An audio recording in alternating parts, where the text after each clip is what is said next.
Islom dinida har bir musulmon bilishi shart bo'lgan qat'iy harom narsalar. Allohning ismini zikr qilmasdan hayvon so'yish. Allohning ismi zikr qilinmagan narsalarni yemanglar. Bu ish fisqdir. Albatta, shaytonlar o'z do'stlariga sizlar bilan tortishishni vasvasa qilarlar. Agar ularga itoat qilsangizlar, sizlar ham mushriklardan bo'lasizlar. Agar musulmon kishi hayvonni so'yayotib, Allohning ismini zikr qilishni unutib qo'ysa, so'ygan go'shti halol. Ammo bilib turib, qasddan zikr qilmasa, unday go'sht harom bo'ladi. Ribo. Ribo, ya'ni sudxo'rlik, bechoraning nochorligidan foydalanib, uning mehnati evaziga boylik orttirishdan iborat. Bir nochor inson bola-chaqasini boqishga mablag'i qolmay, boshqa bir kishining oldiga hojatini aytib borsa, unga sadaqa yoki qarz berish o'rniga sudxo'rlik yuzasidan muomalada bo'ladi. Ya'ni, men senga pul beraman, sen esa shu pulni buncha foizga ko'paytirib berasan, deydi. Agar belgilangan muddatdan kech qolsa, unda ustiga yana foiz qo'shiladi va hokazo. Alloh tijoratni halol qilgan, riboni esa harom qilgan.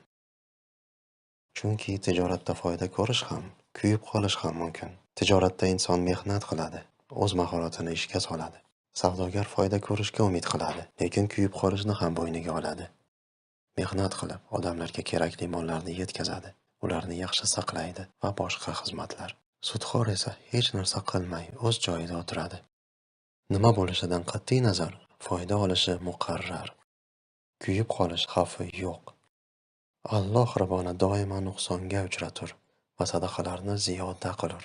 Rasululloh sallallohu alayhi vasallam riboxo'rni, uning yediruvchisini, kotibini hamda ikki shohidini la'natladilar va ular barobardirlar, dedilar.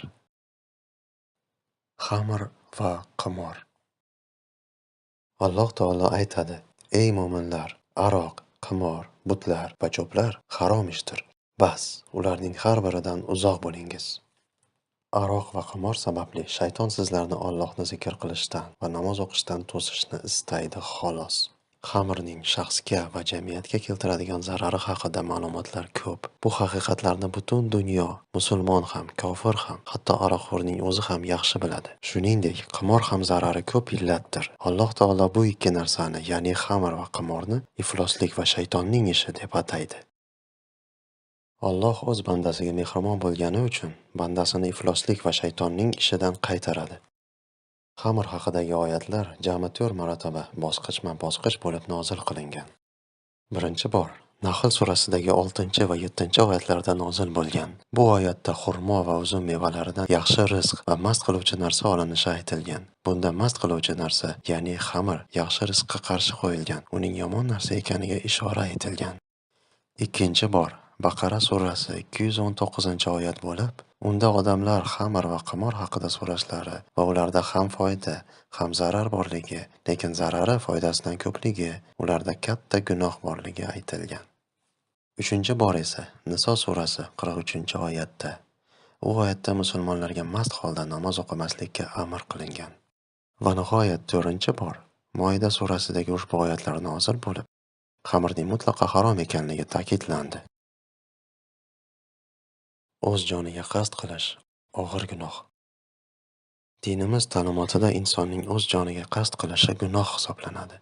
Bu haqda Alloh taolo shunday deydi: "O'zlaringizni o'ldirmangiz. Albatta, Alloh sizlarga rahim shafqatlidir." Bu mavzuda payg'ambarimiz sollallohu alayhi vasallam shunday deganlar: "Kim o'zini o'zi bo'g'ib o'ldirsa, do'zaxda ham shu xil azobga qoladi. Va kim o'zini tig' bilan o'ldirsa, do'zax olovida ham xuddi shunday azobga qoladi."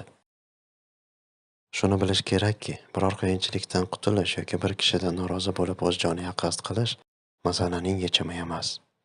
O'z joniga qasd qilishni Alloh bergan hayotga noshukrlik deb baholash mumkin.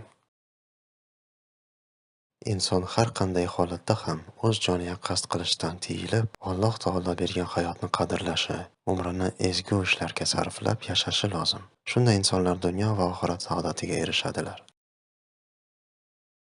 O'z xotinini urishi. Alloh taolo Qur'oni Karimning Niso surasida aynan erlarga xitob qilib, ayollaringiz bilan totuv turmush kechiringiz degan. Xotinini arzimas sababli urish u yoqda tursin, ranjitishi ham Qur'oni Karimning mazkur ta'limotiga zid.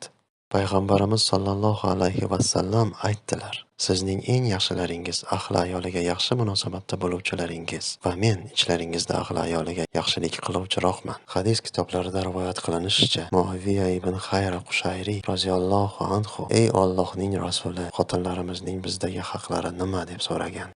Nabiy alayhissalom: "Agar taom yesang, unga ham yedirasan. Kiyim kiysang, unga ham kiydirasan. Yuziga urma, yomon so'kma, tashqarida hijron qilma", deganlar.